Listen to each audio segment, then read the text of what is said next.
প্রচণ্ড গরম পড়ছে আর একটু পরপর খালি ঠান্ডা খেতে মন চায়।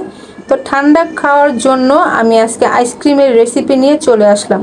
সো হ্যালো এভরিওয়ান, আসসালামু আলাইকুম। সবাই কেমন আছেন? আইসক্রিম বানানোর জন্য আমার প্রথমেই লাগবে whip cream, cocoa powder, Danish, তারপর হচ্ছে দুধ। তো আমি একটা প্যানে 3 কাপ পরিমাণ দুধ দিয়ে দিলাম, তার সাথে হচ্ছে কোকোয়া পাউডার দিয়ে দিলাম। এখন এটাকে ভালোভাবে নেড়ে নিতে হবে আর চুলার আঁচটা একেবারে সামান্য করে দিতে হবে যেন নিচে লেগে না যায়, আর ভালোভাবে লাড়তে থাকতে হবে। কোনো প্রকার এটা রেখে অন্য কোনো কাজ করা যাবে না, তাহলে কিন্তু লেগে যাবে, আর লেগে গেলে কিন্তু পোড়া পোড়া একটা গন্ধ চলে আসবে। এই যে দেখেন সুন্দরভাবে লাড়তে লাড়তে একেবারে একটা চকলেট টাইপের একটা পেস্ট তৈরি হয়ে গিয়েছে। এটা কিন্তু বেশি পাতলাও করিনি, ঘনও করিনি, মিডিয়াম আকারে করে নিয়েছি। তো এটা আমি একটা বাটিতে ঢেলে নিব। এই দিকে আমি হুইপ ক্রিমটা 1 ঘন্টা আগে ডিপ থেকে বের করে নরমালে রেখেছিলাম, আর এখন এই বাটিতে ঢেলে নিলাম। মানে 1 কাপ পরিমাণের একটু বেশি হয়েছে আমার হুইপ ক্রিমটা। এখন এই বিটারের সাহায্যে এটাকে ভালোভাবে একটু বিট করে নিতে হবে। কোনো প্রকার এটাকে ফোমি করা যাবে না, একটু তরল তরল থাকতেই এটার সাথে হচ্ছে দুধ আর কোকোয়া পাউডার দিয়ে যে চকলেটের পেস্টটা আমি করে রেখেছিলাম এখন সেটাকে দিয়ে দিব। এই যে দেখেন কত সুন্দর ঘন হয়েছে। তার সাথে 1 চামচ পরিমাণ ডার্ক চকলেটও দিয়ে দিলাম। আর এখন এই দুইটাকে মিলিয়ে আবার হচ্ছে আমি বিটার দিয়ে হালকাভাবে বিট করে নিব। একেবারে বেশি ফোমিও করা যাবে না, একটু খেয়াল রাখতে হবে।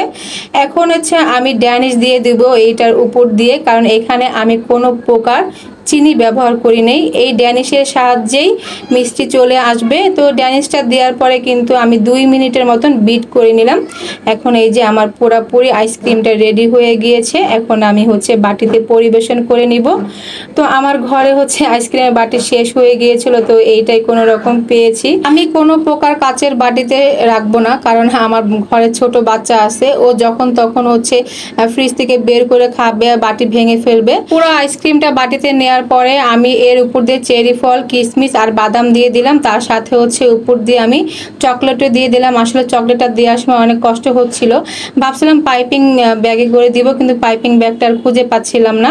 তো এই যে দেখেন আমার 2 বাটি আইসক্রিম হয়েছে।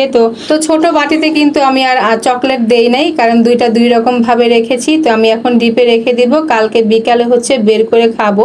আসলে দেখেন 1 কাপ পরিমাণ হুইপ ক্রিম দিয়ে 2 বাটি আইসক্রিম হয়েছে। এখন যখন তখন মন চাই হচ্ছে আমি ঠান্ডা খেতে পারবো। তো পরের দিন বিকেলে অফিস থেকে এসে দেখেন পুরা ঘামায় গেছি, মানে প্রচুর পরিমাণ গরমে দেখেন কি অবস্থা আমার। আর অন্যদিকে ছেলে দেখেন বায়না শুরু করেছে যে ওকে কেন আইসক্রিম দিচ্ছি না, খাটে এসে শুয়ে আছে, বলতেছে ওর খারাপ লাগতেছে, ওকে এখনই আইসক্রিম দিতে হবে। তো দৌড়ে চলে গেছে ফ্রিজের কাছে, যে আগে চকলেটটা বের করেছে। তো দেখেন কত সুন্দর চকলেট আইসক্রিম হয়ে গিয়েছে। এখন হচ্ছে দেখেন আমি যখন কাটতে গিয়েছি কত কষ্ট হচ্ছে, কারণ এটা যখন খাবো তার 10 মিনিট আগে বের করে রাখলে একেবারে সুন্দর চামচের ভিতরে চলে আসে। তো এই যে দেখেন আমি সাথে সাথে বের করে দেওয়ার কারণে কেমন যেন একটু শক্ত শক্ত লাগতেছে, কিন্তু আইসক্রিমটা আসলে অনেক মজার হয়েছে। তো সবাই বানাই খাবেন বাসার ভিতরে। তো আজকের মতন এখান থেকে বিদায় নিচ্ছি।